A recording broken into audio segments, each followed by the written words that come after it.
Hello အားလုံးပဲမင်္ဂလာပါခင်ဗျာဒီနေ့မှာတော့ဟာခအသီးထမိန်ပြုလုပ်ဖန်တီးပုံအစင်းစင်းလေးကိုဖော်ပြပေးတော့မှာဖြစ်ပါတယ်အားလုံးပဲကြည့်ရှုခံစားပေးကြဖို့ဖိတ်ခေါ်ပါရခင်ဗျာဒါကတော့လိုအပ်တဲ့အသီးလေးတွေဖြစ်ပါတယ်ကော်လုံးလေးတွေလည်းသုံးလို့ရသလို crystal အစစ်အကောင်းသားလေးတွေလည်းသုံးလို့ရပါတယ်ချီချိုးလေးပွားလေးတွေပုံစံဖြစ်အောင်ဖန်တီးထားတာဖြစ်ပါတယ်ကဲအားလုံးပဲစတည်ကြမယ်နော်ဒီနေရာမှာကျွန်တော် crystal အလုံးလေးတွေအရန်သေးတော့နန်းကြိုးလေးနဲ့ခက်တီးရပါတယ်ကဲစတည်ပါပြီနော်အားလုံးပဲကြည့်ရှုပေးကြပါဦး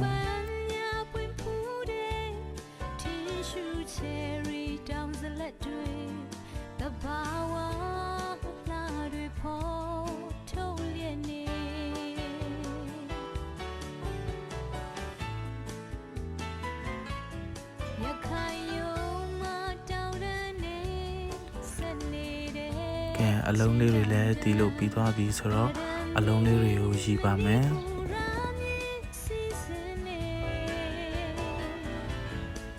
ရှည်လို့ပြီးသွားလို့ရှိရင်တကြိုးနဲ့တကြိုးညီအောင်ထပ်ညှိပါတယ်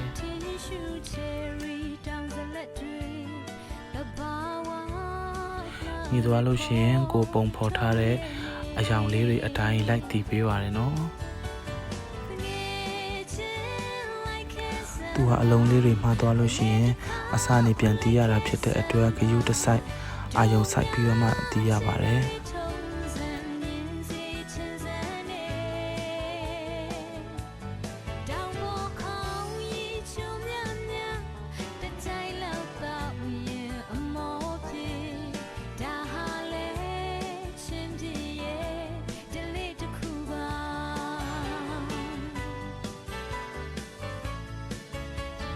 အရေးတဲ့အပေါက်ကရှာများဖြစ်နေတယ်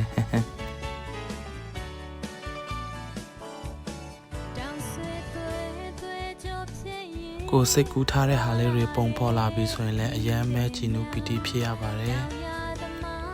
ဒီလိုအင်တိုင်းအားတိုင်းနေမအားညမအားပုံဖော်ပြီးတဲ့အချိန်မှာတော့ result လေးတွေထွက်လာပါပြီ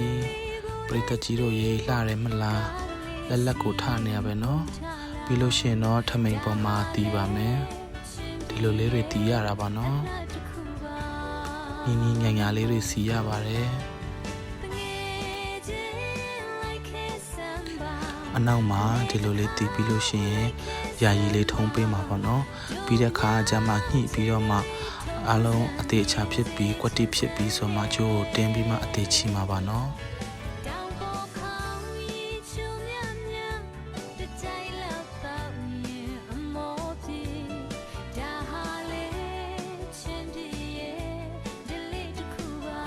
ဒါလေးကတော့ညှိပြီးလို့အသေးချီတဲ့ဟာလေးပါနော်တကြိုးနဲ့တကြိုးလည်းမြဲအောင်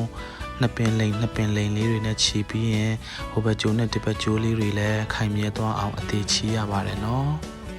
အဲ့ဒါမှကြိုးလေးတွေရွေ့တာယော့တာမဖြစ်ဘဲနဲ့ခိုင်ခဲ့မှာဖြစ်ပါတယ်အသီးထမိန်လေးကလုံးဖို့လွယ်သလိုလက်ပေါက်လည်းအရန်ကပ်ပါတယ်လက်လည်းအရန်ဝင်ပါတယ်လက်ရလှလေးနဲ့မှတရက်လေးဖြစ်ပြီးတော့မှအရန်လှမှာပါနော်ကျိုးလေးတွေတက်ပြီးသွားပြီဆိုရင်တော့ထမိန်ပေါ်မှာအလှဆင်ပါမယ်ဒီနေရာမှာတချို့ကြတော့ခယူလုံးလေးတွေသုံးကြပါတယ်ကျွန်တော်တော့ကျဲကြီးလုံးလေးတွေသုံးပါတယ်နော်ကဲပြီးသွားပါပြီပရိသတ်ကြီးတို့ရေလှလားဟာခအသီးထမိန်လေးပါအားလုံးကြည့်ရှုပေးကြတဲ့အတွက်ကျေးဇူးအများကြီးတင်ပါတယ်ခင်ဗျာ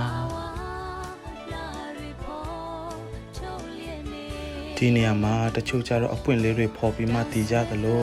တချို့ကြတော့လည်းဒီလိုရိုးလေးပေါ့နော်အဲ့လိုမျိုးတည်ကြတာပေါ့နော်ကျွန်တော်တော့အဲ့ဒီထမင်းအယောင်အခန့်ကိုအခြေခံပြီးတော့မှအယောင်ဆက်ထားတာဖြစ်ပါတယ်